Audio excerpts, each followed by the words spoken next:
Përshëndetje, mirëdita të gjithëve. Faleminderit për pjesëmarrjen. Në sesionin e parë informues për thirrjen e katërt të Regional Challenge Fund në Shqipëri. Unë jam Renato Vasili, jam pjesë e njësisë së menaxhimit të Fondit Rajonal të Sfidave në pozicionin e koordinatorit rajonal për Shqipërinë dhe Kosovën, dhe do të jem moderatori i sesionit të sotëm.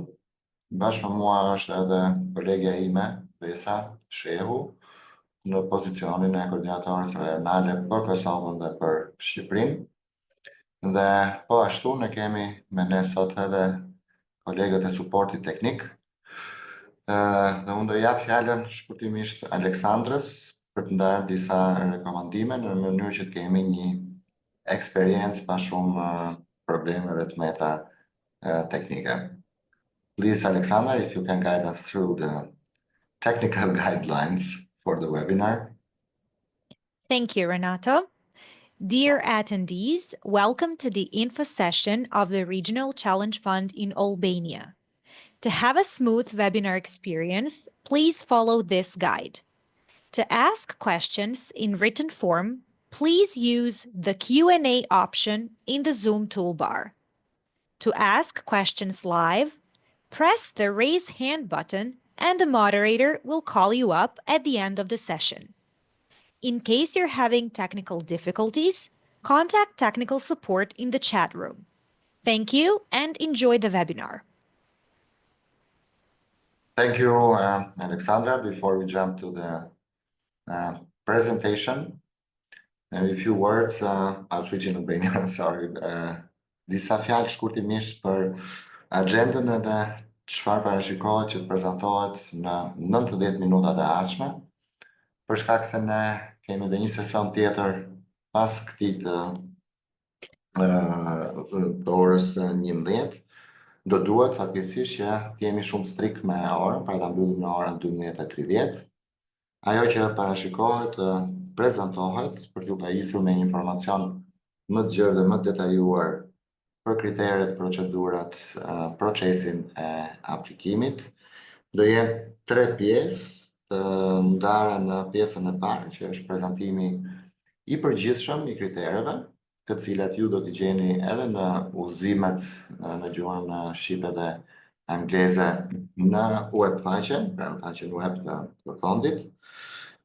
Do vijojmë më pas një pushimi të shkurtër me shprehjen e interesit online, pra në sistem, për t'ju udhëzuar dhe për t'ju udhëzuar në hapat që do ndiqen për aplikimin, dhe së fundmi do bëjmë një prezantim të shkurtër për dokumentat kryesor, të cilët duhet përgatitur dhe format e buxhetit dhe të preventivit punimeve, të cilat duhet plotësohen nga ju.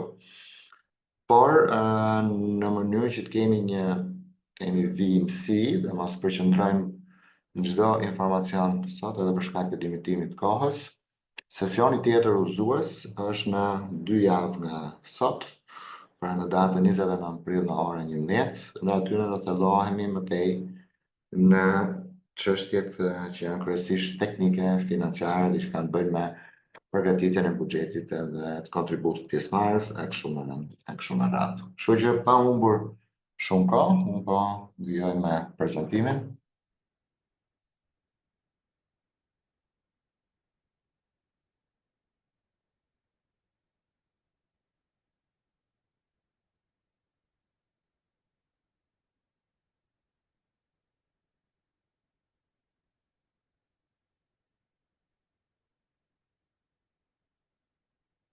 Atëherë për ata që janë për herë parë, sepse më sa vura e re ka dhe një numër të lartë të pjesëmarrësh që kanë qenë pjesë e sesioneve tona dhe kanë pothuajse një eksperiencë konsiderueshme me fondin deri tani. Çfarë është Fondi Rajonal i Sfidave, apo Regional Challenge Fund? Është një instrument financimi i krijuar për të rritur punësueshmërinë, veçanërisht të trimëve, dhe për të forcuar konkurrueshmërinë e sipërmarrjeve në gjitha vendet e Ballkanit Perëndimor. Dhe kjo realizohet nëpërmjet financimit të pajisjeve dhe të infrastrukturës për projekte të përzgjedhura të trajnimit bashkëpunues. Ne këto ti sqarojmë në vijim. Fondi financohet nga Qeveria Gjermane nëpërmjet Ministrisë Federale Gjermane për Bashkëpunim Ekonomik dhe Zhvillim, BNZ, e cila ka vendosur të jemi financuar nga 65 milionë euro për RCF, ndërsa Qeveria Zvicerane e përfaqësuar nga Bashkëpunimi Zviceran për Zhvillim, apo siç njihet si Swiss Development Cooperation, ka bashkëfinancuar një shtesë prej 10 milionë euro dhe fondet janë të mandatuara për financim ndaj Bankës Gjermane për Zhvillim, KfW, cilën shumica prej jush janë tashmë familjarë.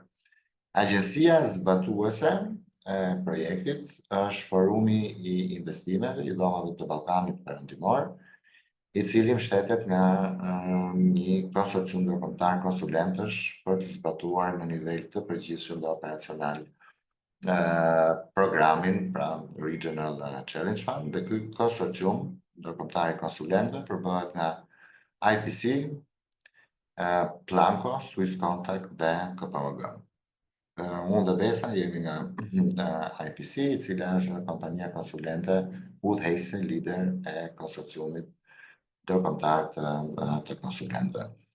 Pra, ajo që objektivi po themi primar thelbësor i RCF-s është përmirësimi i punësueshmërisë dhe të njëjtën kohë forcimi i konkurrueshmërisë së sektorit privat në Ballkanin Perëndimor. Objektivat kryesore: rritja e rëndësisë së arsimit dhe aftësimit profesional, dhe kjo kryesisht sipas nevojave të kompanive. Rritja e cilësisë së arsimit dhe formimit profesional në të gjithë rajonin e Ballkanit Perëndimor. Ky është një program rajonal i cili shtrihet në të njëjtën kohë në 6 vendet e Ballkanit Perëndimor: Shqipëri, Kosovë, Maqedoni e Veriut, Maldivzi, Bosnjë-Hercegovinë dhe Serbi.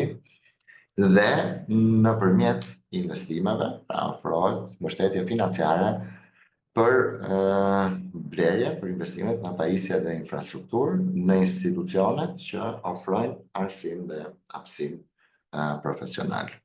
Në këtë mënyrë, qëllimi i RCF-s është të forcojë institucionet e arsimit dhe aftësimit profesional për të harmonizuar më mirë programet e tyre me nevojat e sektorit biznesit dhe për të ofruar pajisje dhe teknologji moderne, të cilat përdoren në biznes. Dhe shpesh, kjo është një karakteristikë pothuajse e gjitha vendeve në Ballkanin Perëndimor, shkalla e zhvillimit, po themi në aspektin e teknologjisë apo ecjes me hapin e kohës në shkollat profesionale për sa i përket pajisjeve që përdoren në biznes, nuk është në nivelin e dur. Dhe ky hendek, i cili më pas ka rezultuar, apo po themi është rredoja dhe e hendekut të aftësive të studentëve, pra aftësive të kërkuara nga tregu i punës, ka krijuar bazën e nevojshme, po themi, për RCF-n, që të vendoset si një instrument apo si një lojtar në mbështetjen e sektorit të arsimit profesional në të gjithë vendet e Ballkanit Perëndimor. Unë shkurtimisht doja të ndaja me ju disa informacione kryesore për fondin në Shqipëri. Në 3 thirrjet e mëparshme, ne kemi akorduar 21 projekte fituese, të cilat udhëhiqen nga 23 institucione të arsimit profesional, në vlerën për afër prej 10.35 milion euro, dhe këto 23 shkolla, 23 shkolla për 21 projekte, do të thotë që në 2 projekte ne kemi nga 2 shkolla udhëheqëse për konsorciumet, bashkëpunojnë me 128 sipërmarrje. Së bashku kanë propozuar 39 programe inovative në fusha të ndryshme si ICT, dhe ne këtu kemi edhe po themi shpërndarjen e dominancës së sektorëve, pra përqendrimin e sektorëve të ekonomisë e reflektuar nëpërmjet shkollave profesionale, që kryesisht është ICT-ja, turizmit, të ndjekur më pas në mënyrë të kombinuar nga ndërtimi, financa dhe sektor si prodhimi dhe energjia. Pra së bashku në këto programe ofrohen afërsisht 2500 vende trajnimi. Pra, ky financimi për 10 milion euro do të shkojë për krijimin e 2500 vendeve të trajnimit, të cilat pastaj do mirpresin studentët në programet inovative të propozuara nga konsorciumet. Pyetja që mund keni të gjithë është kush mund të aplikojë. Pra, cilët janë aplikantët e kualifikueshëm për të përfituar nga fondet e Regional Challenge Fund. Në thelb, duhet shpjegoj që ky është një mekanizëm konkurrues. Pra nëpërmjet thirrjeve ne ofrojmë mundësinë për gjithë palët e interesuara që të aplikojnë për fonde dhe ne do t'i shpjegojmë më vonë si sa është mundësia e fondeve përkatëse. Por aplikantët duhet të jenë konsorciume, pra një bashkim, po themi, apo një bashkësi e institucioneve arsimore publike ose private të gjitha niveleve që ofrojnë arsim dhe arsim profesional dhe që ofrojnë, dhe kjo është shumë e rëndësishme, kualifikime të njohura në nivel kombëtar dhe publikisht. Pra, ky konsorcium duhet së pari të ketë një institucion të tillë i cili udhëheq konsorciumin dhe duhet të shoqërohet në minimumi 3 kompani të gjithë sektorëve masive që ofrojnë mësim në vendin e punës brenda hapësirave të ndërmarrjes së tyre, pra brenda hapësirave të biznesit të tyre. Dhe kjo është për tu theksuar sepse është një nga kushtet kryesore i pa negociueshëm nëse nuk përmbushet, që do të thotë aplikime që nuk përmbushin kushin kryesor, pra një institucion minimumi i kërkesës është një institucion arsimor publik ose privat, i arsimit profesional, që bashkëpunon me 3 kompani të sektorëve të ndryshëm, masive të ndryshme, por që ofrojnë mësim në vendin e punës për ndërmarrjes së tyre. Roli kryesor në udhëheqjen, po themi, të këtij konsorciumi qëndron me institucionin arsimor, në akronimin VTI që qëndron për Vocational Training Institute, se ju do ta gjeni këtë përhapur si terminologji në gjithë dokumentacionin.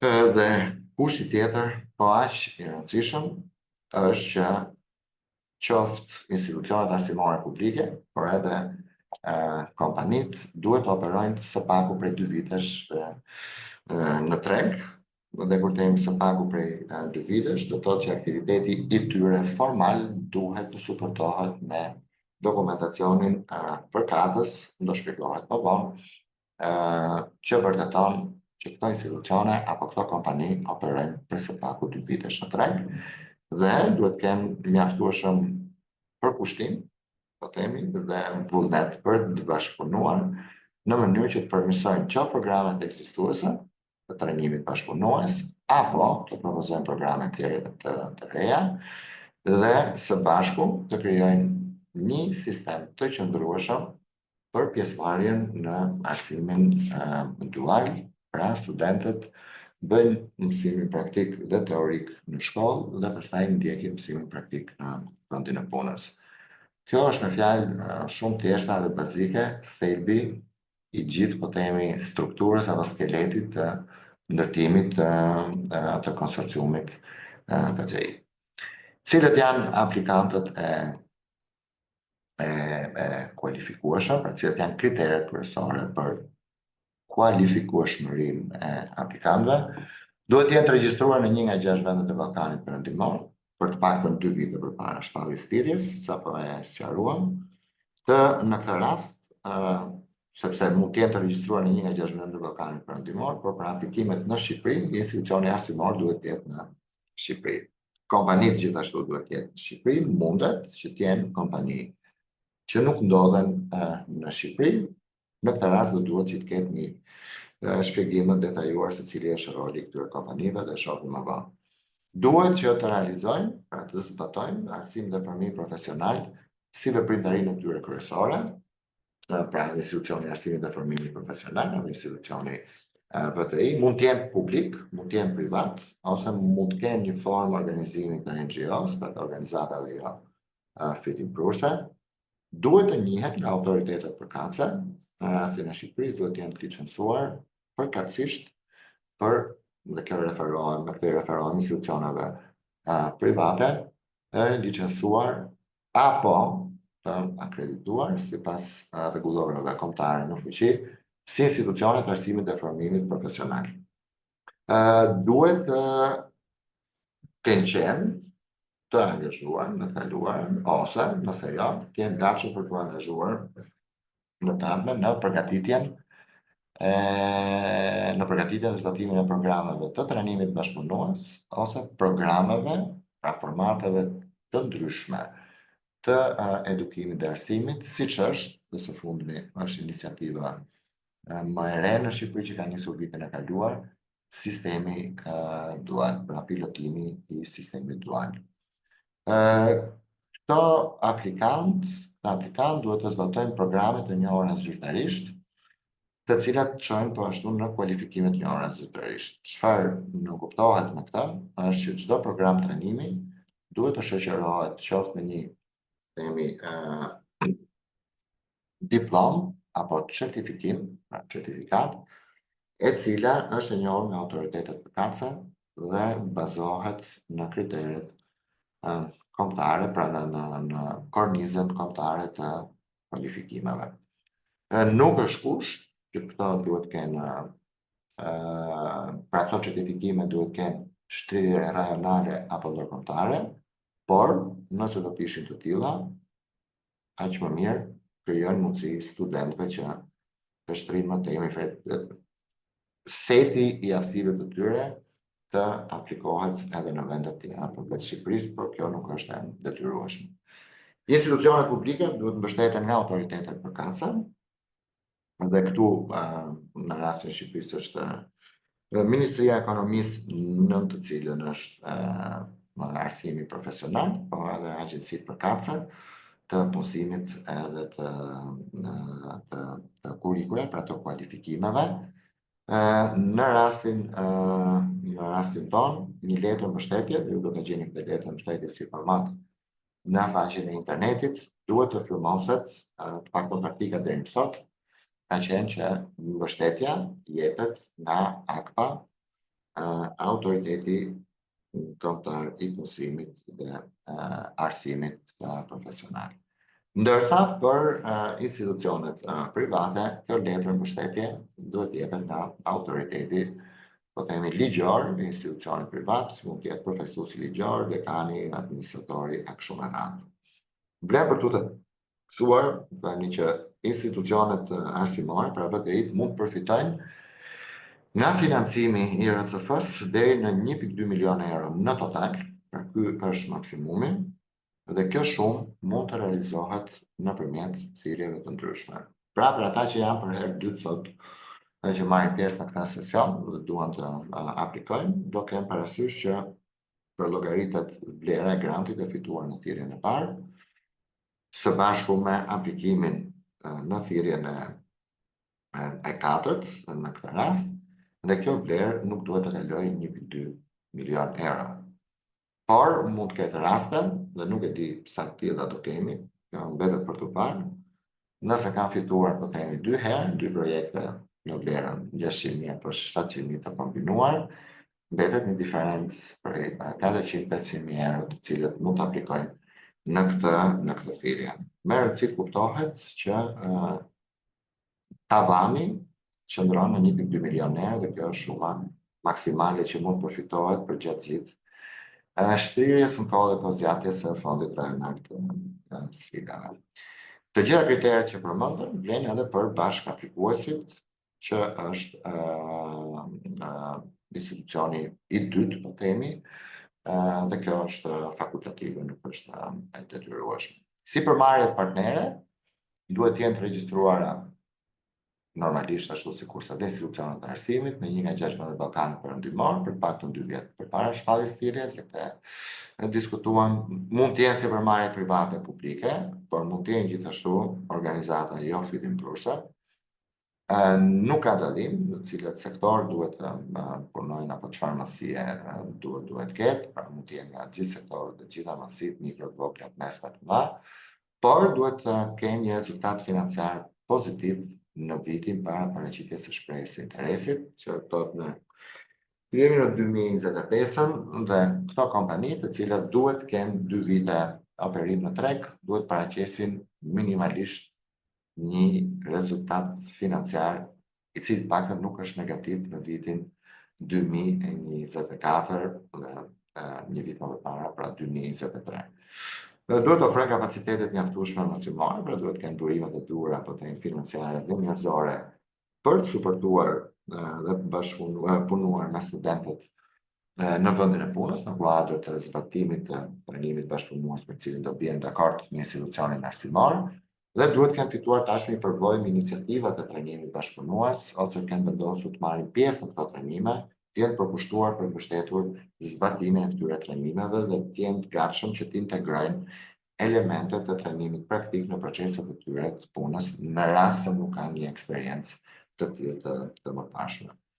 Sipërmarrjet partnerë kanë një kufizim, mund të marrin pjesë në projektet e financuara nga Fondi Rajonal i Sfidave deri në 2 herë.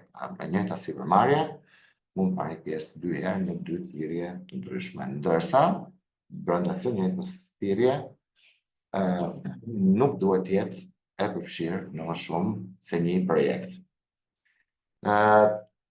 Të gjithë sipërmarrjet nuk duhet të jenë të përfshira në asnjë aktivitet përshkruar në listën e përjashtimit të KFV-s dhe udhëzimet sektoriale, të cilat të gjeni në faqen e internetit, nuk duhet të jenë në pronësi të individëve ose subjekteve juridike me bazë në vendet nën saksionet e OKB-s, Mbretërisë Bashkuar, SBA-s, BE-s ose specifikisht Gjermanisë, dhe nuk duhet të jenë të dënuar për asnjë vepër penale në të kaluarën.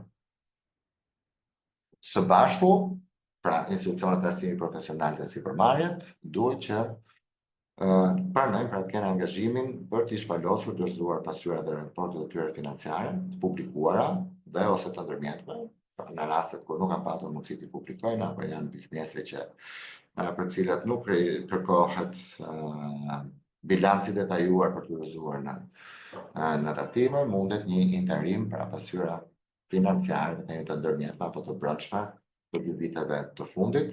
Sikurse e përmenda më herë, duhet të jenë përfaqësuara vetëm një projekt propozim për thirrje, dhe jo më shumë se një, dhe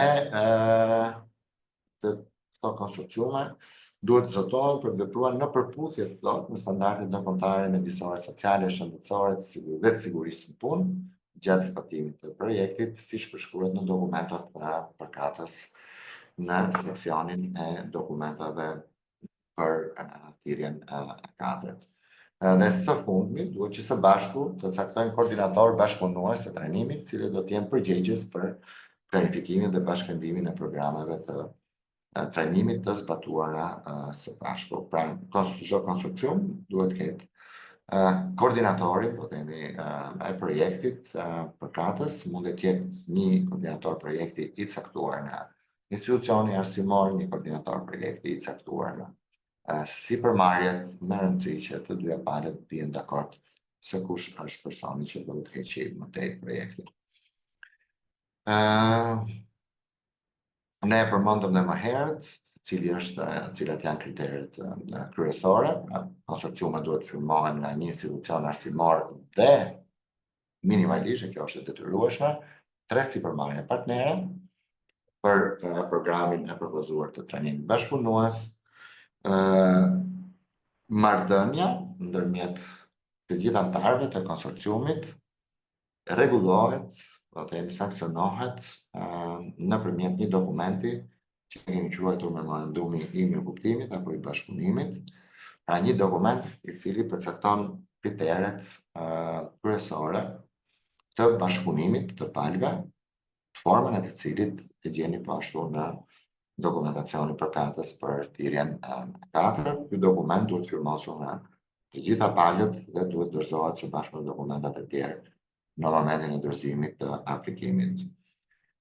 Vlen për të tekstuar që një sipërmarrje mund të mbështesë në rastin kur, dhe ne kjo ta shpjegojmë më vonë, pra mund të propozohet një program trajnimi bashkëpunues.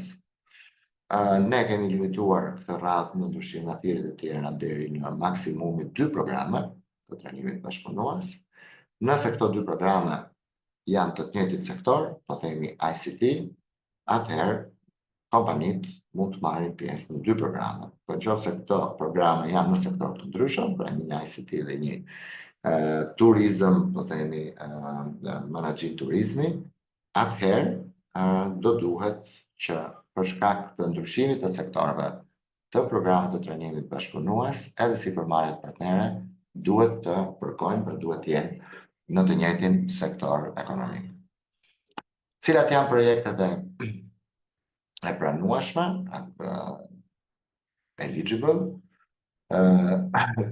dhe cilat janë kriteret kryesore për një projekt që të jetë i pranueshëm. Pikë pari duhet të dorëzohet kohë, përkatësisht brenda afatit të dorëzimit. Thirrja ka të qëndron e hapur deri në datë 6 qershor, ora 23:59, dhe në 00 bëhet mbyllja automatike e sistemit dhe nuk pranohen më aplikime.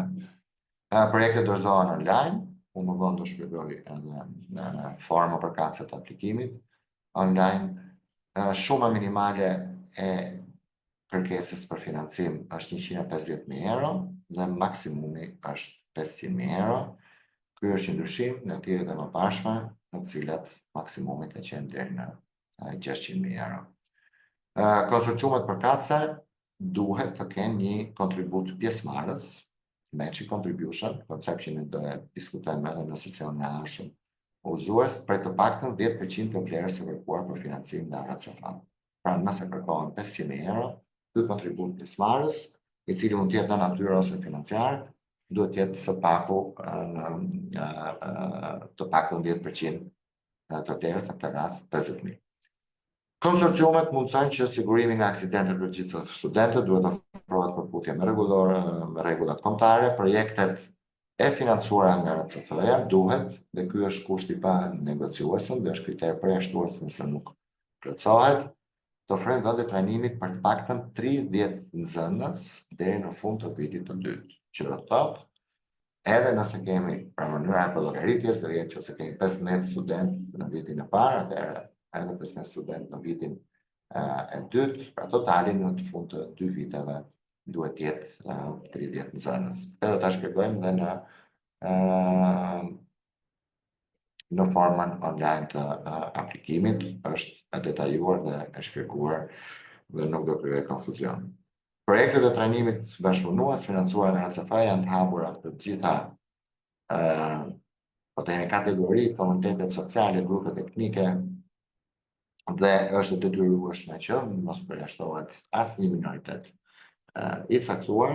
Përkundrazi, projektet duhet normalisht të paraqesin edhe disa kriteret që ne i quajmë kriteret e ambicjes për të mundësuar më tepër gjithëpërfshirjen e inclusion të këtyre kategorive, të grupeve të marginalizuara, po themi. Programet bashkëpunuese të trajnimit profesional që propozohen për financim duhet të pajisjen, duhet çojnë në kualifikimet njohura në nivel kombëtar, këtë e teksuam, dhe kriter tjetër shumë i rëndësishëm, dhe ky është kriter po ashtu përjashtues nëse nuk zbatohet. Projekti i propozuar nuk e rrit numrin e studentëve në institucionin arsimor me më shumë se 50% krahasuar me totalin e studentëve të 2 viteve të fundit. Që do të thotë, nëse në 2 vitet e fundit është përllogaritur një total studentësh prej 100, për të bërë më thjeshtë për llogaritjen, 100 studentë, pra një institucion arsimor ka 100 studentë të regjistruar. Nëse propozon 70 nxënës deri në fund të vitit të dytë, kjo e kalon 50% e rritjes kapacitetit. Dhe automatikisht ky projekt konsiderohet si non-eligible.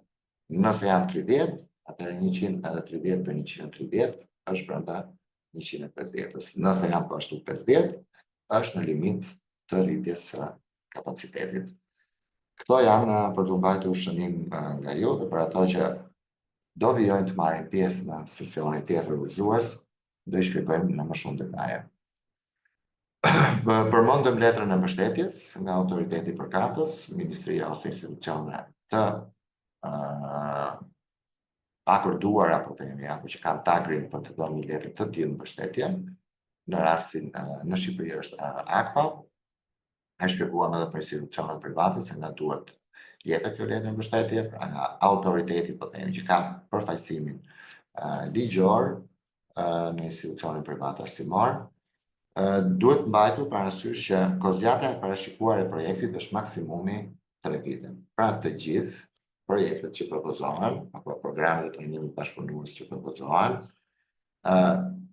duhet të bien në një harë kohor prej 3 viteve. Kjo është çfarë konsiderojmë ne në RCF, pra kozjatja e projektit. Dhe po ashtu, edhe në rastin atyre programeve, që është pak e rrallë, po ka edhe të tilla, që janë programe 4 vjeçare, gjithashtu do llogaritet 3 vite për efekt të përllogaritjeve, po themi, tona të brendshme.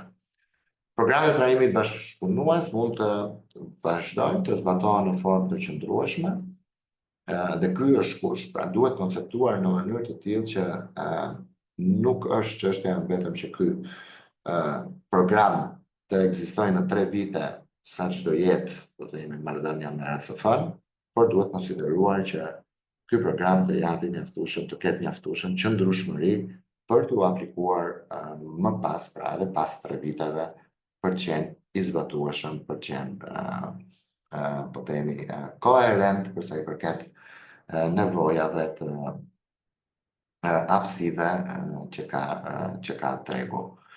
Mundet, dhe unë përmenda më herët, pra mund të propozohen maksimumi 2 programe të trajnimit bashkëpunues, të cilat janë të mbështetura, dhe duhet të jenë të mbështetura në skeletin e kurrikulave të miratuara nga Autoriteti Kombëtar i Kualifikimeve, Agjencia Kombëtare e Kualifikimeve, dhe projektet dhe programet të trajnimit bashkëpunues, i cili propozohet nuk mbështesin asnjë aktivitet të përshkruar në listën e përjashtimit. Ju mund të mundoni,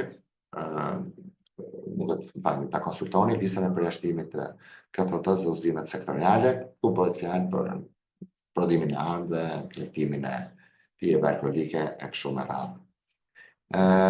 Për VTI private, nuk ka nevojë ta theksojmë, e përmendëm, letra mbështetjes duhet të shkruhet nga përfaqësuesi autorizuar.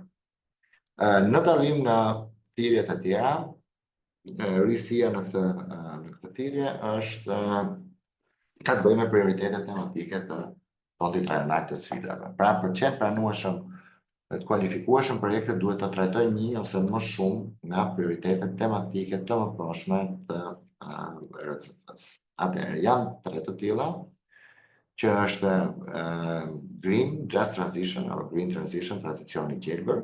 Programi i propozuar i trajnimit bashkëpunues është pjesërisht ose tërësisht i fokusuar në ose zhvillimin e aftësive të gjelbra, buxheti përfshin investime për praktikat e greening, nuk ishin fjalë më të mirë shqip se sa gjelbrimi, në shkolla dhe ose sipërmarrje. Pra është ose mund të ketë të dyja. Barazia gjinore dhe përfshirja sociale. Konsorciumet e trajnimit bashkëpunues duhet të tregojnë që kanë një angazhim fort për të rritur barazinë gjinore, duke tërhequr më shumë vajza dhe gra në profesionet që janë tradicionalisht të dominuara nga meshkujt.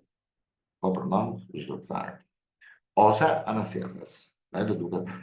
Si dhe duhet të përfshijë zënës dhe student nga grupet e marginalizuara, e përmendëm më herët, duhet të ofrojnë mbështetje infrastrukturore për personat me aftësi të kufizuar, dhe duhet gjithashtu të nxisin përfshirjen e të gjitha, po themi, masketë të diskriminimit gjinor në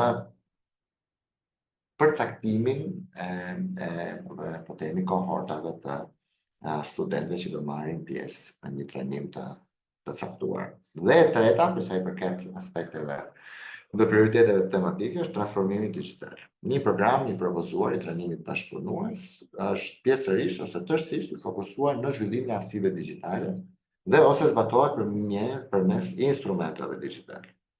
Ose buxheti përfshin investime në teknologji inovative.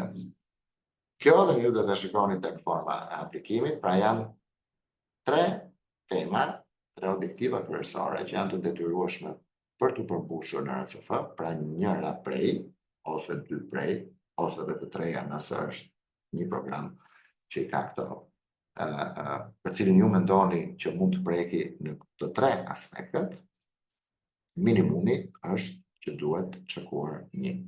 Pra programi duhet ose të ofrojë tranzicionin, të jetë në mbështetje tranzicionit gjelbër, ose duhet të ketë komponent të barazisë zinore dhe përfshirjes sociale, ose të ketë nëpërmjet investimeve apo instrumenteve të përdorura të jetë i përfshirë në transformimin digital. Dhe kjo është përsa i përket aspekteve tematike. Nëse për një arsye apo për një tjetër asnjë nga këto kritere nuk përmbushet, atëherë ne kemi dhënë mundësinë që të përcaktojmë një kategori tjetër, kemi përcaktuar një kategori tjetër për t'i dhënë mundësinë aplikantëve që mos të ndihen të përjashtuar, dhe këto janë prioritetet kombëtare. Dhe prioritetet kombëtare, unë dua ta shpjegoj edhe këtë në rastin e Shqipërisë, nuk e përmendëm më herë, por në prezantimin e përgjithshëm se ku ne qëndrojmë, sa fonde janë dhënë në total për fondin, pra 65 milionë euro nga qeveria gjermane, 10 milionë euro nga qeveria zvicerane. Në totalin e këtyre fondeve, 10 milionë euro janë të akorduara për Shqipërinë si dritare kombëtare. Dhe po ashtu, nga një analizë e kujdesshme që ne kemi bërë brenda fondit, po edhe duke u konsultuar ngushësisht me partnerët e dhomës e unionit të dhomave, pra me përfaqësuesit e Chambers Investment Forum, por në këtë rast edhe me përfaqësuesit e Ministrisë Ekonomisë, ne kemi përcaktuar cilat janë prioritetet kombëtare për Shqipërinë, bazuar në prioritetet strategjike, bazuar në sektorët që janë më shumë në rritje, bazuar në atë se çfarë është më e nevojshme në Shqipëri në këto momente në mbështetje të zhvillimit ekonomik të sektorëve të caktuar, dhe janë identifikuar 3 sektorë, që është ICT, pra teknologji e informacionit dhe komunikimit, dhe të gjithë sektorët e lidhur me zinxhirin e vlerës, me value chain në këtë sektor, dhe këtu mund të jenë programe që kanë të bëjnë me sigurinë kibernetike dhe mbrojtjen e dhënave, laboratorët e inovacionit, inteligjencë artificiale për punimin e dhënave masive, big data analytics, e njohur ndryshe.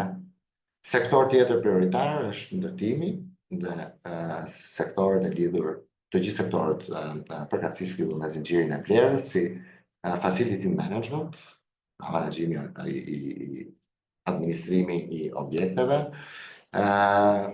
real estate management, pra menaxhimi i pasurive të patundshme, prodhimi dhe përpunimi i materialeve të ndërtimit, termo, hidraulika e kështu me radhë, dhe sektori i tretë, dhe po ashtu shumë i rëndësishëm dhe po themi një nga sektorët më kryesorë përcaktues për kontribuese përcaktues për rritjen ekonomike, është hoteleria dhe turizmi, dhe sektorët përkatës, prapë në këtë rast të zinxhirit të vlerës, për shembull, sektor që kanë bëjnë apo nën sektor me akomodimin, për hoteleria në vetvete, me ushqimin dhe pijet, duke filluar që nga procesimi, tek tregtimi, përgatitja e kështu me radhë, dhe shërbimet turistike dhe operatorët turistik. Pra, ku themi që këto janë prioritetet kombëtare, dhe unë duhet të ndaloj këtu, janë prioritetet kombëtare për sa i përket nevojës së fuqisë punëtore me aftësi, me skills pra të caktuara në këto sektor. Dhe për ta patur parasysh për gjithë ju, në momentin që do të aplikoni, pra mundet që programi juaj të ketë bëjë me transformimin digital, dhe ju do çekoni në aplikim që ky program transformon shkollët, po themi, apo mënyrat e mësimdhënies, duke i lartësuar në një nivel më sofistikuar teknologjik, dhe mund zgjidhni një nga prioritetet kombëtare, për cilët duhet të dhoni një shpjegim dhe prioritetet kombëtare mund të jenë ky programi i caktuar është në sektorin e hotelerisë, por nëpërmjet investimeve do të transformojnë nga pikpamja digjitale në simultanisht. Dhe një njëjta gjë mund të jetë një kombinim tjetër, në tranzicioni gjelbër me po themi sektorin e ndërtimit. Kjo është në varësi të konceptimit nga ana juaj të programit. Për sa i përket buxhetit dhe investimeve, ne thamë që maksimumi është 500.000 euro, minimum 150.000 euro. Grantet do të mund të përdoren për investime në makineri pajisje, punimet ndryshme dhe shërbimet caktuara, të cilat sigurohen nëpërmjet një procesi të qëndërzuar prokurimi publik, i cili udhëhiqet, zbatohet në njësia e menaxhimit të fondit, në fondin rajonal sfidave, pra në RCF, në përputhje me udhëzimet e prokurimit të KFB-s. Konsorciumet fituese nuk mund të prokurojnë vetë makineritë e pajisjet, apo punimet që do bëhen punimet e rinovimit, ndërtimit, apo dhe shërbimet, dhe ne të shpjegojmë më vonë se cilat janë masat mbështetëse, sepse siç e thash, çdo prokurim kryhet në mënyrë të qëndërzuar nga ne, bazuar në udhëzimet e prokurimit të KFB-s. Cilat janë, kjo mund të jetë pyetje nga ana juaj, pra cilat masa po themi apo investime mbështeten nga RCF-ja në këtë program, dhe ne pastaj shkurtimisht do kalojmë edhe në të gjithë po themi kualifikueshmërinë dhe kriteret kualifikuese apo pranueshmërinë e kostave a nivel municipal. Atëherë infrastruktura dhe pajisjet e ambientit mësimdhënës, pra rinovimet, ndërhyrjet, qoftë edhe ndërtimi, shtesat, për përmirësuar infrastrukturën dhe për të bërë atë ambient mësimdhënës të përshtatshëm për zbatimin e programeve që janë të propozuara. Ktu duhet bani parasysh, ka qenë eksperiencë më pashme dhe disa eksperiencë nuk kanë qenë të këndshme, duhen na shkaktuar pastaj probleme tjera edhe vonesa. Investimet duhet të kufizohen para investimet në infrastrukturë, në ambientet që do përdoren për programet e propozuara. Ne jemi padur kërkesa për shembull, të rregullojmë katin e dytë apo tretë dhe të rregullojmë dhe bolin edhe të bëjmë një fut basketbolli, që do ishte ideale, por fatkeqësisht nuk përputhet me programin e trajnimit bashkëpunues. Ne gjithashtu suportojmë trajnimin e mësuesve dhe trajnimin e trajnerëve apo instruktorëve po themi në kompani që do të thotë në konceptimin e një buxheti, pra të një nevoje për financim nga ana juaj, mundet që të parashikoni trajnimin e mësuesve, qoftë përdorimin e pajisjeve dhe makinerive të reja që do investohen për përmirësime, shtesa të kurikulave, për aftësi qoftë po themi pedagogjike ashtu siç edhe specifike teknike që mund të kenë nevojë, dhe e njëjta gjë vlen edhe për instruktorët në kompanitë të partnere. Mbështeten me financim materialet e konsumit, pra ato që quhen consumables.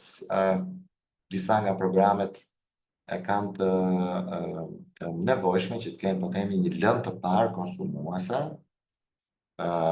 për mësimin praktik që ndodh në shkollë, dhe po ashtu ne suportojmë edhe po themi të gjithë materialet e trajnimit në një institucion arsimor, qofshin këto për shembull që përmendëm herët, mund të jenë digjitale, mund të jenë printuara, përgatitura, pra çfarë ka të bëjë me materialin masimor. Ofrohet mbështetje për pajisje për sigurinë dhe shëndetin e studentëve dhe trajnerëve në shkollë dhe në po themi kompani, dhe ofrohet mbështetje gjithashtu për aktivitetet këshilluese. Këtu vlen për të përmendur që çdo aktivitet këshillimor, çdo konsulencë që ju merrni gjatë kësaj faze nuk kualifikohet për financim. Të gjitha aktivitetet këshillimore janë ato aktivitete të cilat ndodhin pasi ju jeni shpallur fitues i grantit. Vlen për të theksuar, më duket se e përmenda edhe më herët, po më duhet që ta përsëris sepse kjo është shumë e rëndësishme. Të gjitha investimet ndodhin vetëm në institucionin e arsimit profesional. Investime në kompani nga të gjithë të masa mbështetëse që unë përmenda nuk janë të lejueshme. Dhe në kuadër, sepse është ndarë këtu në prezantim, por është një gjë në thejtë në koncept, në ofrohet mbështetje në përshtatjen e trajnimit bashkëpunues me realitetin e biznesit, që do të thotë çdo aktivitet po themi këshillimor që ka të bëjë me upgrade-in, me përmirësimin e kurikulave, me zbatimin e programeve përkatëse që cilat kërkojnë po themi një udhëheqje më të mirë apo më profesionale apo më të specializuar dhe që bien në kategorinë e aktiviteteve këshillimore përfshihen në këto kategori. I keni të gjitha sqaruar edhe në udhëzime, por kjo ishte ajo çfarë unë doja të theksoja në mënyrë që ti qartësoni, ti realizoni më saktë po themi konceptet për projektin që do propozoni. Dhe kjo është po themi një tablo në këtë slide të përmbledhjes për kostot e pranueshme nga RCF-ja, të cilat unë do sugjeroja që t'i lexoni me shumë kujdes gjatë përgatitjes së projektit. Shkurtimisht ne do kalojmë shumicën prej tyre, na thamë që janë të mundura investimet në makineri dhe pajisje, po që do të thotë blerja e makinerive dhe pajisjeve që nevojiten për zbatimin e pjesës praktike të programit të trajnimit bashkëpunues në institucionin arsimor, e theksoj, duke përfshirë gjithashtu edhe trajnim për përdorimin e këtyre pajisjeve. Dhe duke gjithashtu përfshirë edhe shpenzimet e mirëmbajtjes për pajisjet dhe makinerit e furnizuara apo të bërë të mundura nga RCF-ja. Pra kjo është një kategori, dhe ju do ta shikoni është kategori edhe në buxhet, që ka të bëjë me makinerit dhe pajisjet apo makineriet e equipment të keni në formatin anglisht të buxhetit. Kategoria tjetër, aq e rëndësishme, është financimi, pra është kategoria e rehabilitimit, zgjerimit, përshtatjes, ndërtimit të objekteve, pra të training premises, training facilities, ambienteve të mosimbënies, që lidhen me trajnimin në ambientet e institucionit arsimor profesional dhe që janë të nevojshme për zbatimin e pjesës praktike të programit apo programeve të propozuara të trajnimit bashkëpunues. Dhe për këtë janë dy kushte kryesore të panegociueshme, që do të thotë mos zbatimi apo mos përputhja me kushtet që në përjashtim të aplikimit. E para është që duhet përgatitet një preventiv i detajuar, pra në rastin kur ju planifikoni, unë po supozoj 80.000 euro për rinovimet të të 2 klasave apo 3 klasave apo të një ambienti mosimbënës, dhe rinovimet mund të jenë nuk e di, izolimi, ndriçimi e kështu me radhë, duhet që përgatitet një preventiv i detajuar, mundësisht në bashkëpunim me inxhinier, arkitekt, pra me bashkëpunëtorët tuaj, i cili përcakton në mënyrë të detajuar të gjithë punët ndërtimore për sa i përket rehabilitimit, zgjerimit, përshtatjes apo edhe ndërtimit, dhe ku flasim ndërtimit, pse është e ndarë, pra të gjitha këto aktivitete që bien në konceptin e ndërtimit, po themi, por ndërtimi vetë do të thotë ndërtim i një objekti të ri brenda hapësirave ekzistuese të shkollës. Pra edhe në atë rast, preventivi duhet të jetë i detajuar për të gjitha punimet që do të kryhen me vlerat përkatëse. Ajo që është për të patur parasysh është në rastin e rinovimit apo të ndërtimit, nëse kërkohet leje ndërtimi nga autoritetet përkatëse për punimet e parashikuara sipas legjislacionit kombëtar, është e detyrueshme të dorëzohet projekti fillestar.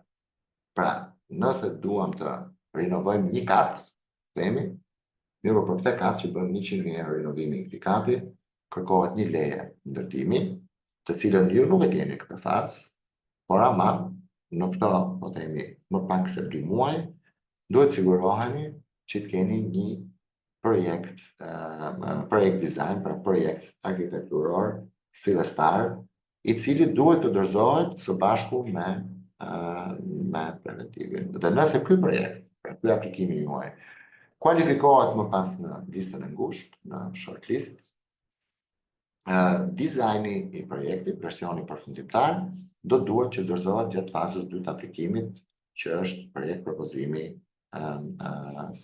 propozimi i plot. Nëse projekti përzidhet për financim dhe leja ndërtimit është e nevojshme, sipas këtij kriteri që është i përcaktuar, atëherë kjo si leja ndërtimit duhet merret dhe paraqitet në RCF, jo më vonë se 3 muaj pas marrjes së vendimit zyrtar për përzgjedhjen nga RCF-ja. Lutem ta lexoni këtë me kujdes, sepse këto janë kritere përjashtuese dhe të shmangni sa më shumë, po themi, mundësinë e përjashtimit, nëse mund të plotësohen se kritere, atëherë të merren masat e duhura për t'i plotësuar, që është e thjeshtë në shumicën e rasteve, sepse duhet vetëm të përgatitet preventivi, por ndërlikohet pak më tepër në rastin kur kërkohet leje e posaçme ndërtimi për punimet e parashikuara. Dhe dalim në kategorinë e fundit, që janë shpenzimet e programit të trajnimit bashkëpunues. Pra kjo përmbledh ato masat që unë përmenda më herët, që është trajnimi mësimdhënës, mbështetjet këshillimore, kostot për materialet mësimore, shpenzimet për materialet konsumuese, për materialet shpenzuese, mbështetje për aspektet ndërlidhura si shëndeti dhe siguria në punë, kosto e marketingut dhe promovimit programeve. Pra të gjitha këto janë kosto të pranueshme për financim, por së bashku nuk duhet kalojnë 20% të totalit të financimit kërkuar nga RCF-ja, që do të thotë, nëse ju aplikoni për 400.000 euro, atëherë totali për shpenzimet të programit të trajnimit bashkëpunues, investime që sapo përmendëm, nuk duhet të jenë më shumë se sa 80.000 euro të kombinuara. Ky është gjithashtu kriter përjashtues i aplikimit nëse nuk përmbushet. Kemi bërë disa komente edhe jemi përpjekur bashkë me Vesin që t'japim vendosim pak në disa rekomandime, shënime të rëndësishme që duhet i bani parasysh përgjatë përgatitjes së buxhetit, dhe duhet keni parasysh që buxheti në vetvete, së bashku me pjesët e tjera të aplikimit që ne do t'i shpjegojmë pas pak, janë dokumentat më kryesor në totalin e dokumentave që dorëzohen bashkë me aplikimin. Ne i përmendëm gjitha kostot dhe lista e kostove të pranueshme, pra kostot e investimeve të pranueshme, nuk është e detyrueshme. Pra nuk do të thotë që ne me që mbështesim trajnimin, këshillimin, punimet, mbledhjen makineri pajisje, kjo është e detyrueshme.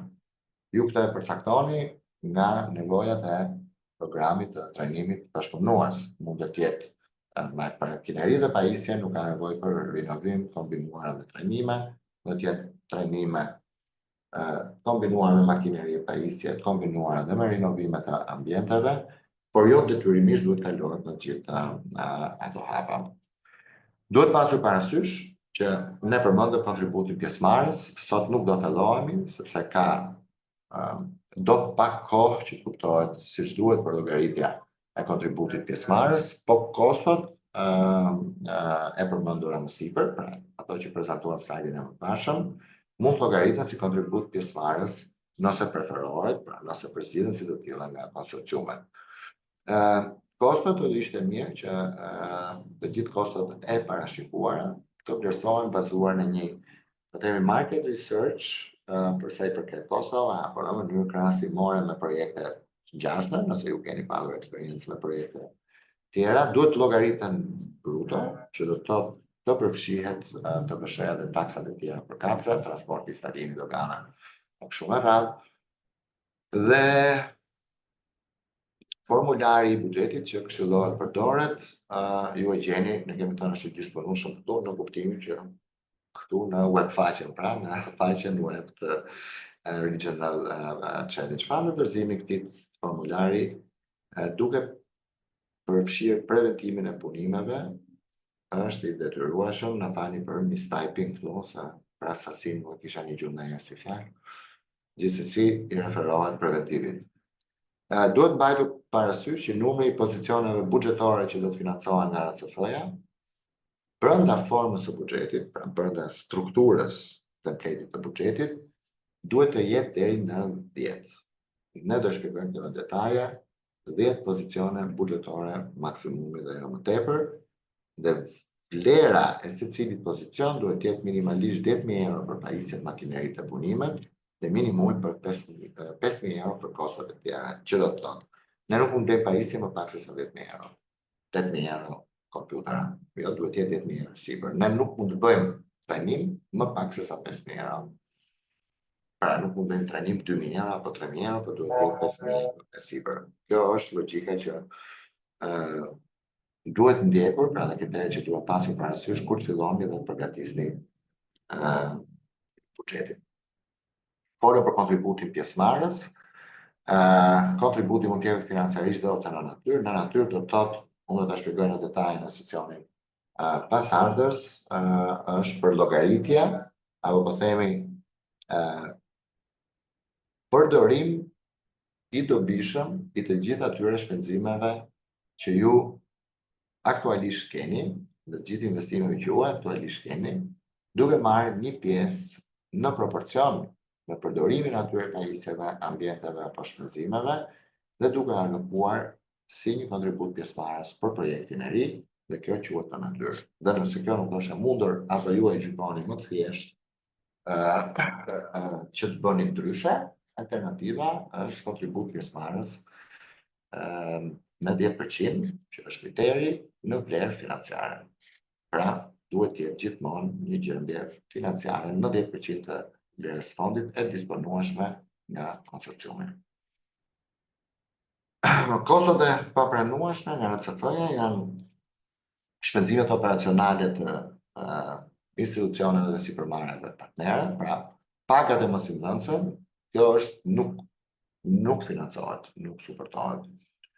Ashtu sikurse pagat e punonjësve që do merren me programin në sipërmarrje, pra në kompani, shpenzimet për shërbime komunale I kemi quajtur ujë, ngrohje, energji elektrike e kështu me radhë, në proporcion e përdorimit të nevojshëm për zbatimin e programeve, pra as kjo nuk lejohet. Çdo zë që ka lidhje me shpenzimet operacionale është totalisht I përjashtuar nga financimi. Sigurimi I aksidenteve, as kjo nuk financohet, as kosto e kontestimit për të trajnuarit në këtë rast I referohemi nëse në sistemet caktuara, ashtu sikurse së shpejti aplikohet më gjithësisht edhe në Shqipëri sistemi dual, kompanitë paguajnë po themi 100 euro për po themi 10.000 lekë apo 15.000 lekë treja. Për student kjo nuk financohet nga ne, ashtu sikurse nuk financohen as subvencionimi I tarifave të trajnimit nga studentët, kosto e transportit për të gjithë mosimdhënësit të trajnuar dhe punonjësit kompani lidhen për ofrimin e programeve. Të trajnimit bashkëpunues është gjithashtu e përjashtuar, dhe kur themi transporti në dy aspekte, transporti në aspektin e shpenzimeve operacionale, pra OPEX-it, po transporti dhe në aspektin e shpenzimeve kapitalit, pra blerja e një autobusi. Është e përjashtuar. Kostot e amortizimit dhe zhvlerësimit pajisjeve, as këto nuk përllogariten si kostot të financueshme, pra janë të papranueshme. Çdo buxhet, po themi, apo çdo propozim që përmban këto kosto, fatkeqësisht do refuzohet, do përjashtohet nga aplikimi. Dhe nëse këto janë kosto të papranueshme nga RCF-ja për financim, janë në të njëjtën kohë kosto që mund të përfshihen në kontributin pjesëmarrës. Dhe kjo është për të mbajtur shënim dhe për të kushtuar vëmendjen nga ana juaj, sepse ka dhe kosto të papranueshme që as nuk mund financohen dhe as nuk mund llogariten si kontribut pjesëmarrës, duke bërë me efekt rrezikisht papranueshme dhe përjashtuara, që janë blerja, mbajtja, amortizimi, pajisja makinerive të cilat nuk lidhen me programin, mbështetja direkte financiare për sipërmarrjet partnere për blerjen e pajisjeve dhe makinerive, në raste ku kjo do identifikohet që është propozuar si e tillë, atëherë aplikimi automatikisht do përjashtohet. Kostot operacionale përdorura për qëllime të ndryshme nga ofrimi drejt për drejt i programit të trajnimit bashkëpunues. Për shembull, do kemi dhënë shembull këtu pagat e mësimdhënësve përfshirë në programe të tjera. Dhe të gjitha kostot e tjera që nuk lidhen drejt për drejt me ofrimin e programit. Ne kemi një paketë të detajuar, po themi, dokumentacioni për aplikimin, duke filluar me formularin e shprehjes të interesit, me pavarësisht se dorëzimi duhet bëhet online, por është një formular që mund ta printoni për ta pasur më tepër të udhëzuar. Janë udhëzimet e RCF-s mbi shëndetin dhe sigurinë në punë, janë udhëzimet e menaxhimit mjedisor dhe social, udhëzimet mbi kontributin pjesëmarrës, të cilat janë të detajuara, qoftë si, po themi, të karakterit procedurial, por edhe në formë më të sistemuar në një tabel ku përcakton shumë qartë se cilat janë burimet që mund përllogarisin për kontributin pjesëmarrës. Kjo është sa po thash, janë dhe udhëzimet mbi trajnimin bashkëpunues. Pra këto janë informacione të përgjithshme të cilat ju duhet t'i referoni, ndërsa për të plotësuar dhe dorëzuar online janë memorandumi i mirëkuptimit, letra e mbështetjes, të diskutuar dhe këtë, është licenca që vërteton regjistrimin e PTI-s, është dokumentacioni që vërteton akreditimin e programeve propozuara të trajnimit bashkëpunues. Duhet të dorëzohen aktet e regjistrimit biznesit për gjitha sipërmarrjet partnere dhe VTI-t private, pra qoftë për institucionet arsimore publike, ne kërkojmë vetëm një letër mbështetje dhe bazohemi në atë. Në rastin e institucioneve arsimore private, duhet dokumenti i regjistrimit si biznes, apo të informe tjetër regjistrimi që nuk është biznes së bashku me letrën e mbështetjes. Është forma e buxhetit, është edhe forma e preventivit, dhe këto janë dokumentacion, pra janë dokumenta që kategorizohen të detyrueshme për të plotësuar dhe dorëzuar nga ju. Unë propozoj që shkurtimisht të bëjmë vetëm një 3-4 minutë shpushim dhe unë do ju uzoj pasaj, do ju shoqëroj, po themi, shkurtimisht në atë se si duket forma e aplikimit në sistem dhe çfarë duhet patur parasysh gjatë përgatitjes, pra gjatë plotësimit të formës online të aplikimit. Kështu që rifillojmë në ora në 12:10. Faleminderit.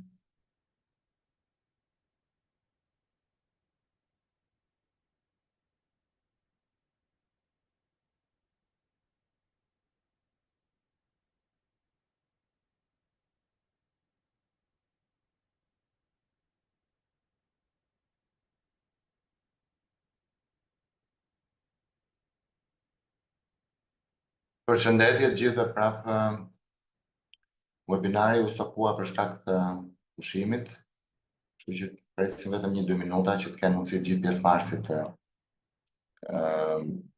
rifuten.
Atëherë, unë po filloj dhe uroj shumë që disa nga pjesëmarrësit të ribashkohen.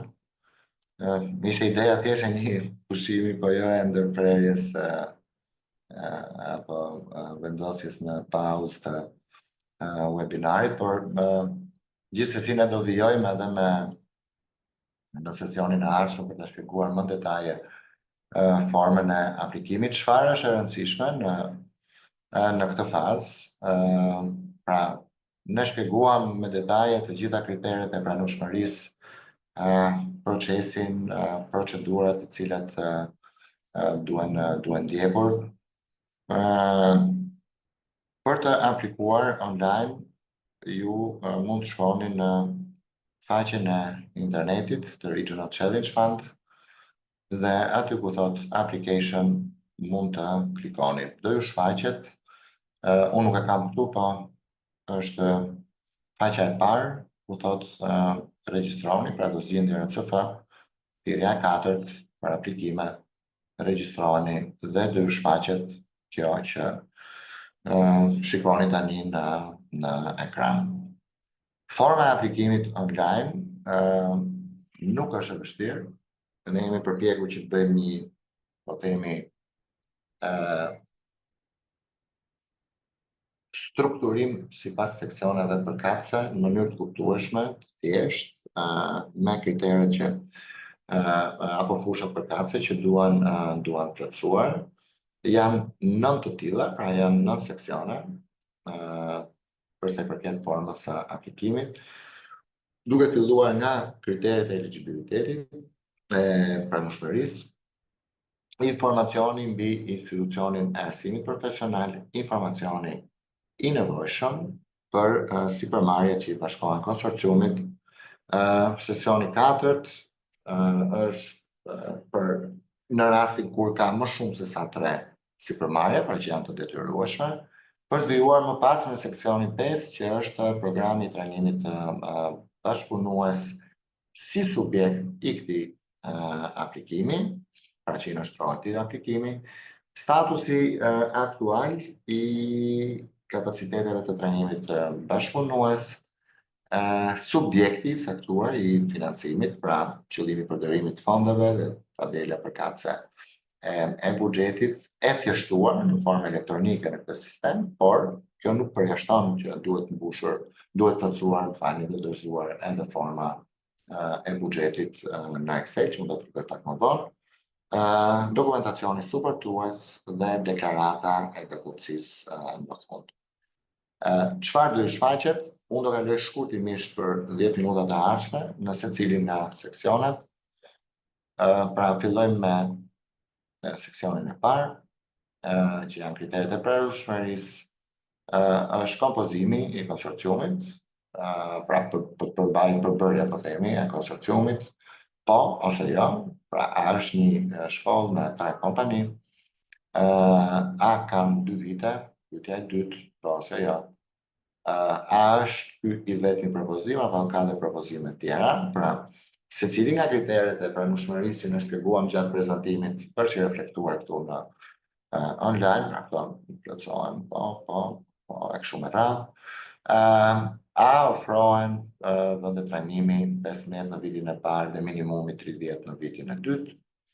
A është compliant, pra a është në përputhje aplikimi, pra projekt propozimi me përfshirjen e grupeve marginalizuara që ne shpjeguam më herët, a ka licencë, po apo jo, apo akreditim, dhe a ka licencë për institucioni dhe a është akredituar programi ose jo, dhe mund shpjegohet më vonë. A pajisen studentët me certifikata dhe diploma për këto programe, pra a janë këto kualifikime të njohura nga pikpamja formale në nivel kombëtar, bazuar në kriteret e kornizës kombëtare të kualifikimeve, po ose jo, a janë të gjithë studentët të pajisur me siguracion, po themi insurance për gjatë gjithë kohës që ndjekin mësimin praktik si në ndërmarrje ashtu edhe në kompani, dhe a është shuma kërkuar ndërmjet segmentit 150.000 dhe 500.000 euro.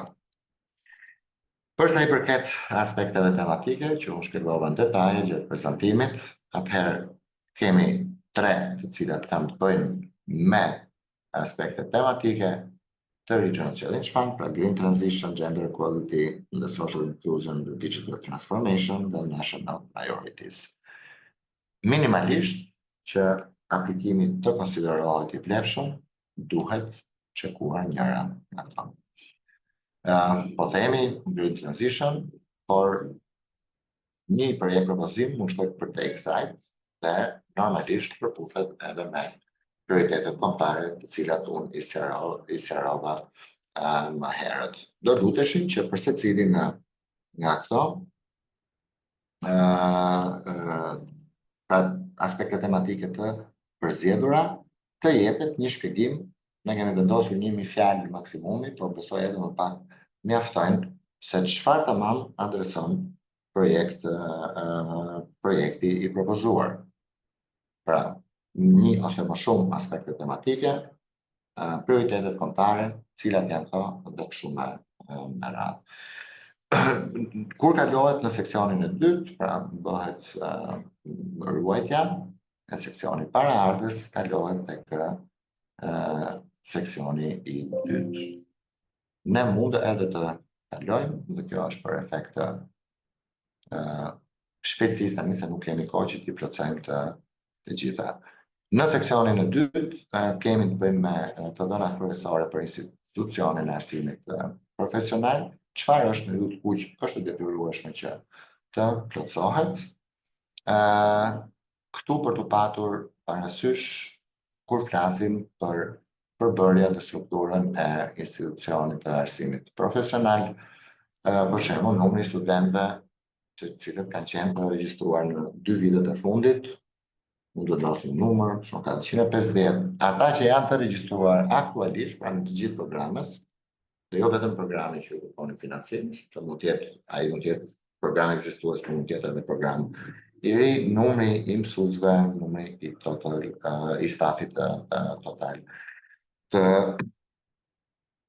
institucionit arsimor, një përshkrim i shkurtër për institucionin dhe një përshkrim i shkurtër gjithashtu nëse ka patur më herët ka punuar me granta apo ndihma të ndryshme nga donatorë të tjerë. Është e rëndësishme për të specifikuar nëse institucioni arsimor ka detyrime të papaguara përkundrejt autoriteteve tatimore, autoriteteve të punësimit e kështu me radhë. Dhe nëse plotësoni po, atëherë duhet shpjegoni se çfarë janë këto. Nëse ka një institucion të dytë, pra lejohen deri në 2 institucione, i dyti është supportues për institucionin e parë, pra vetëm një shkollë është ajo që është, po themi, udhëheqësja apo lideri i konsorciumit, e njëjta gjë plotësohet edhe për institucionin tjetër arsimor, për të kaluar më pas në numrin e sipërmarrjeve. Pra, ne thamë që janë 3 sipërmarrje për secilin program. Nëse programet janë në sektor të ndryshëm, ju mund përcaktoni një numër, maksimumi është 10, i cili lejohet, për te 10-ës nuk e pranon sistemi pas në procedurat tona, pra mund të kenë 5 sipërmarrje dhe për secilën prej tyre plotësohet në detaj, pra në të gjithë fushat e kuqe, të dhënat kryesore. Keni parasysh për shembull, në rastin kur kemi një fushë të tillë që ta bëjmë me datën, ju do përllogarisni që në ditën e mbylljes praktikisht të thirrjes, që është 6 qershori, do llogarisni 2 vite më përpara. Dhe këtu ajo datë nuk duhet të jetë për shembull, po themi më vonë se sa thjesht për shembull kjo i bie qershori 2023. Dhe kështu me radhë, pra kush është cili është përfaqësuesi ligjor, lista e aksionerëve apo partnerëve të kësaj sipërmarrje, mund të jenë më shumë se një, atëherë duhet cilësuar se cilët janë gjithë tjerë, kush është personi i kontaktit dhe tax registration number për gjithë shkollat dhe bizneset që janë këtu sot, për përfaqësuesit e bizneseve, ky është NIPT-i, normalisht që apo numri i regjistrimit si OJF, që ajo normalisht është regjistruar me NIPT. Duhet përcaktuar çfarë lloj pra tipi apo modaliteti i organizimit ligjor, është SHPK, është FSHA, është me radhë person fizik, aktiviteti përkatës dhe duhet përzgjedhur në mënyrë të saktë cili është sektori ekonomik, për vijuar më pas me numrin e stafit total të sipërmarrjes dhe përcaktimin e profilit të shkurtër, po themi, për kufizimit, për hartimi i profilit shkurtër, çfarë bën këtë sipërmarrje, çfarë është në treg e kështu me radhë. Për secilën, po, atëherë pyetjet kryesore që vijojnë janë: a kemi një rezultat pozitiv financiar në vitin paraardhës, që i paraprin vitit të dorëzimit të shprehjes interesit, dhe duhet përcaktuar, ne kemi thënë që kemi vetëm 2 programe, kjo sipërmarrje, cilin program mbështet? Mbështet programin 1 apo mbështet programin 2?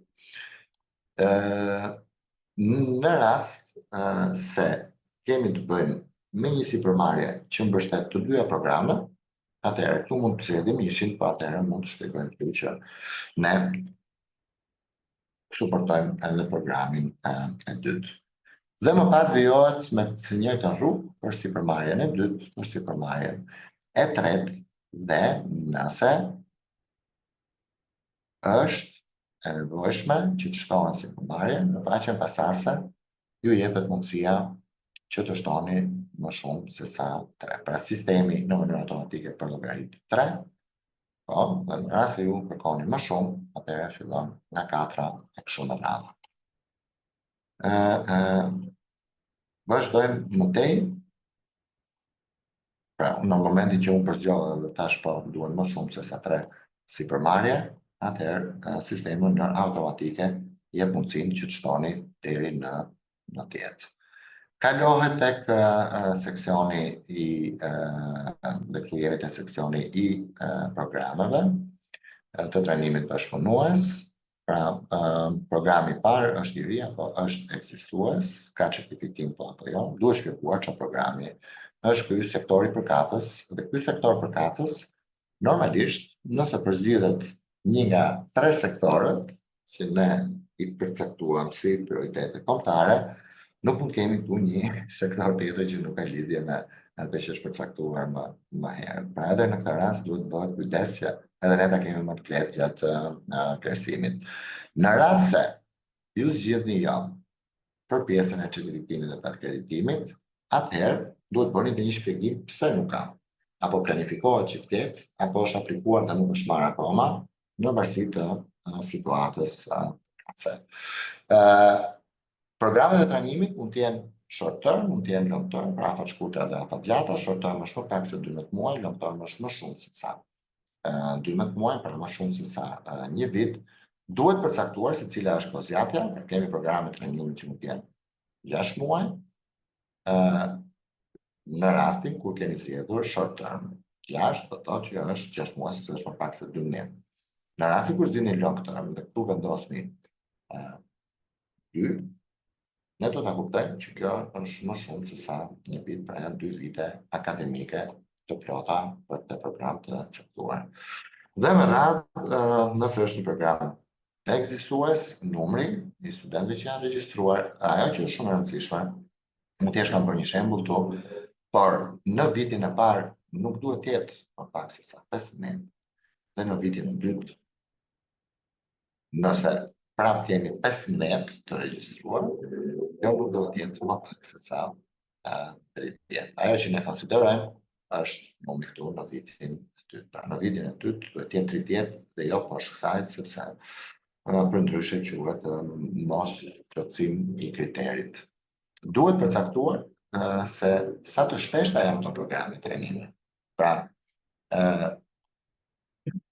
nëse kemi një trajnim më të shkurtër, 6 muaj, sa herë përsëritet ky trajnim afër shkurtër në kozjatën 3 veçare të programit. Qase është 6 muaj, kjo nuk mund të jetë më shumë se sa 6 herë. 6 herë 6, 36 muaj. Nëse kemi një program afatgjat, i cili është 2 vjeçar, sa herë përsëritet gjatë kozjatjes 3 vjeçare të programit, të bashkëpunimit me RCFan, atëherë do jetë 2 herë. Llogaritjet i bëni vetë në këtë drejtim, do ta diskutojmë këtë pjesë edhe në sesionin e ardhshëm udhëzues. Logjika edhe për programin e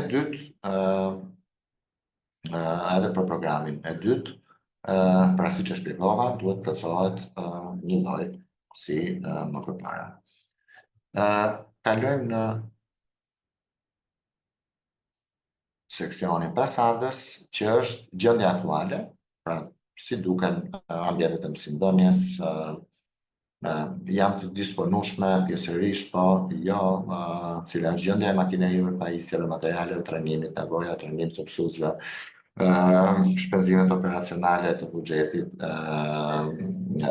buxheti për shpenzime operacionale a është i mbështetur apo jo nga autoritetet, dhe kjo është në vetvete edhe qëllimi, ky është në vetvete qëllimi i letrës së mbështetjes. Kjo ishte për sa i përket kushteve aktuale në institucionin arsimor, por e njëjta gjë duhet në një farë mënyrë përcaktohet edhe për sipërmarrje, duke u limituar në kush është koordinatori i trajnimit, bashkëpunuesi përcaktuar nga sipërmarrja, dhe po ashtu edhe instruktorët që janë në po themi secilën kompani. Në tjetër logjik, nëse janë më shumë se sa 3 kompani, pra sistemi ka by default, as default setting, që llogarit 3 kompani, nëse u doni më tepër, klikoni po, do ju shfaqet fushat edhe për kompanitë e tjera. Për të kaluar në pjesën që është goxha e rëndësishme, që është përshkrimi i nevojave të financimit. Pra duhet përgatisni një arsyetim, për çfarë duan këto investime, pra cilat janë nevojat për financim, bazuar në kategori që ne shpjeguam më herët, pra masat mbështetëse të pranuara nga RCF-ja, një përshkrim deri në 500 janë, ose më pak, besoj që është i mjaftueshëm që ne ta kuptojmë se për çfarë mënyra se si është strukturuar dhe për çfarë shërbejnë këto investime. Dhe me radhë kërkohet në vijim pra të përshkrimit të nevojave për financim dhe përshkrimi i investimeve për katra që janë bëjnë me më të rëndësishmet pjesa e makinerive dhe pajisjeve dhe aktiviteteve të ndërtimit, si shpjeguam më herët. Do të gjeni një tabelë, është shumë e thjeshtë për të plotësuar. Kjo tabelë unë do sugjeroja që të plotësohet pasi keni punuar me buxhetin në formën Excel, në formën e buxhetit në formatin Excelit, pra në failin Excel, por shumë e thjeshtë për të përgatitur, pra të dhënat që do merrni nga ajo formë buxhetin mund të vendosen këtu për secilin nga zërat përkatës. Ne jemi përpjekur që të bëjmë një mirroring, pra një pasqyrim të njëjtë të zërave që janë këtu me formën në Excel të buxhetit, në mënyrë që mos kemi konfuzione. Ajo që unë dua të bani parasysh këtu dhe ta shënoni është kjo llogarit në mënyrë automatike, pra gjithë zërat përkatës. Unë kam bërë një shembull thjesht. Për llogaritë totali, dhe do mbani parasysh që në asnjë moment 20% e totalit nuk duhet kalohet për sa i përket aktiviteteve të programit të trajnimit bashkëpunues, si ne shpjeguam më herët, që janë marketingu, trajnimet dhe që janë të gjitha të listuara në këtë tabelë. Në përfundim, ju do duhet që të shpjegoni dhe aktivitetet, pra jo investimet u shpjeguan më lart, shpjeguan këtu, është tabela e buxhetit, më pas shpjegohen aktivitetet përkatëse për trajnimin bashkëpunues, dhe do duhet që të shpjegoni kontributin pjesëmarrës, cilin ne do e sqarojmë në sesionin udhëzues pas 2 javësh, dhe vlerën përkatëse të kontributit pjesëmarrës në euro. Pra, ideja është qoftë se ne na del një vlerë për 403.000 euro në total investimi, kjo nuk duhet të jetë më pak se sa 40.300 që t'jemi compliant. Nëse ka co-financing, dhe co-financing është një koncept që do shikoni edhe forma e buxhetit, për shembull, po themi, kjo është diçka që ne do duam ta shohim në varësi apo si pas mundësive të konstruksioneve. Për shembull, një projekt tjetër do që do bashkëfinancoj 65.000 euro, apo bashkia do të financoj 50.000 euro, apo një institucion tjetër i cili mbështet arsimin profesional do të financoj 30.000 euro. Atëherë kjo shumë do vendoset tu dhe qëndron jashtë llogaritjeve të buxhetit në detaj dhe të matching contribution. Pra mund të jetë 5, 10, 15, 20, 100, nuk ndikon për llogaritjet që unë fola më sipër. Dhe keni parasysh për ta mbyllur edhe këtë pjesë, 403.000 euro që është totali, nuk merret në mënyrë automatike nga sistemi, por ju do duhet që aty në fushën përkatëse përkatësohet totali i grantit të kërkuar. Vlera që është këtu duhet jetë e njëjta me totalin e tabelës së buxhetit. Pasi përgatiten këto të gjitha, vazhdojmë me bijohet me plotësimin e dokumentacionit përkatës, ku ju të gjeni në mënyrë shumë të qartë dhe të strukturuar datën për shembull të firmosjes së memorandumit të mirëkuptimit. Klikoni në Choose Your Files dhe e merrni nga folderi përkatës në kompjuterin tuaj dhe uploadoni këtu. E njëjta gjë është për licencat, po ashtu edhe për dokumentin e akreditimit, dhe nëse nuk është dorëzuar, një shpjegim përse nuk është dorëzuar. Mundet të jetë që nuk e keni fare, mundet të jetë që nuk është dorëzuar se jeni duke e pritur nga institucioni, apo çfarë do lloj situate, po thjesht duhet shpjeguar. Letra e mbështetjes ju e gjeni në dokument, në seksionin përkatës të dokumentave të udhëzimeve në faqen e internetit, firmohet, skanohet dhe bëhet upload, pra ngarkohet në sistem. Unë do vlerësoja shumë nëse keni mundësi t'i bëni në PDF, sepse formatet e tjera shpesh kërkojnë probleme dhe nuk janë vizualisht të qarta. Pra PDF do ishte versioni më i pranueshëm, dhe duhet keni parasysh që të vendoset për secilin nga bizneset dokumenti i regjistrimit, që në rastin e aplikimit në Shqipëri ka të bëjë me është kryesisht ekstrakti thjesht apo ekstrakti historik, bashkë me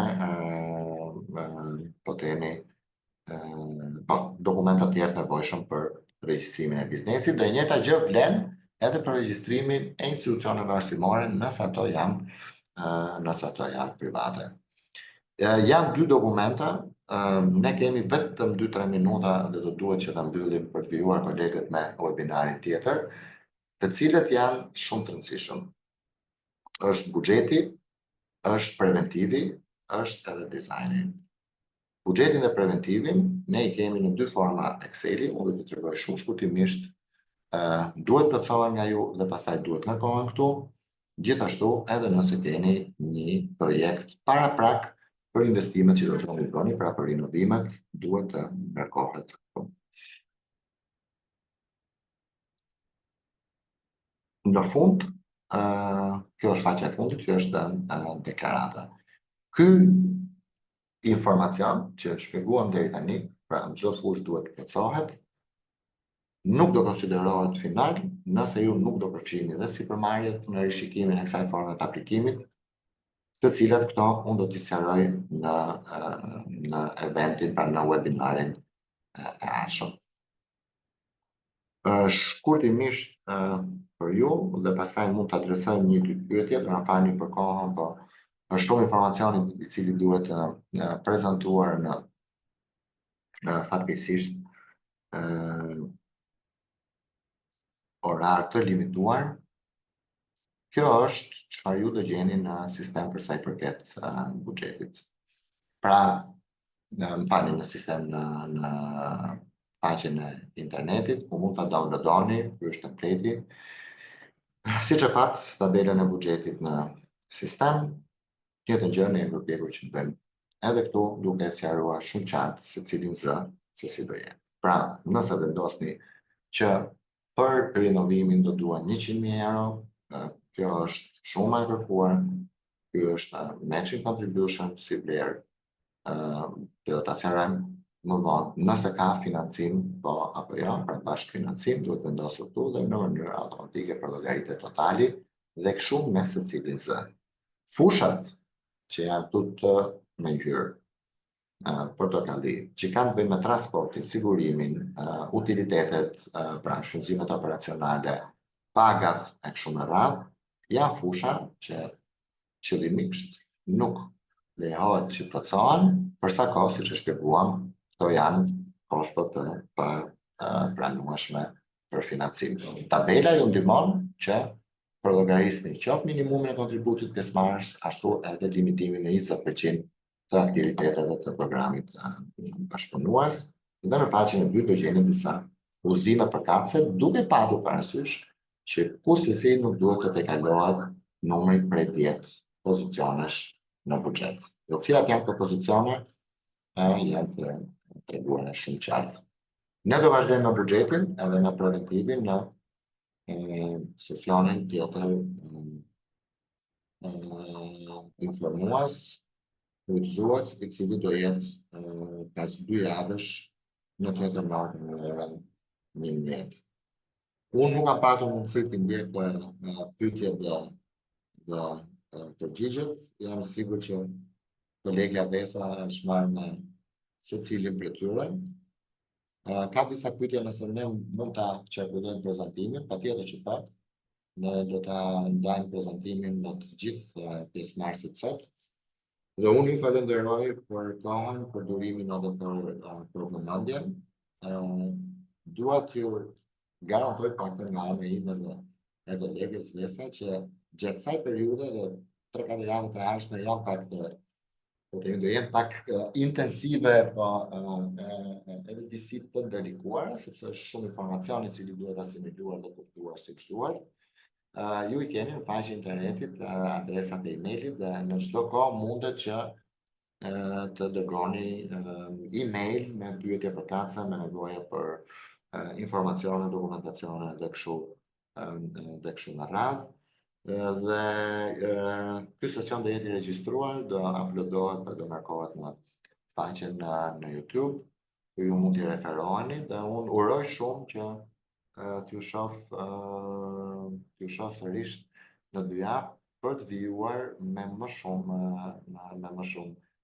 detaje dhe gjatë kësaj kohe besoj është koha e mjaftueshme që edhe ju të familiarizoheni me dokumentacionin dhe pastaj bëjmë përmbylljen në sesionin e ardhshëm udhëzues. Faleminderit për kohën, faleminderit kolegës Vesa për të gjithë përgjigjet.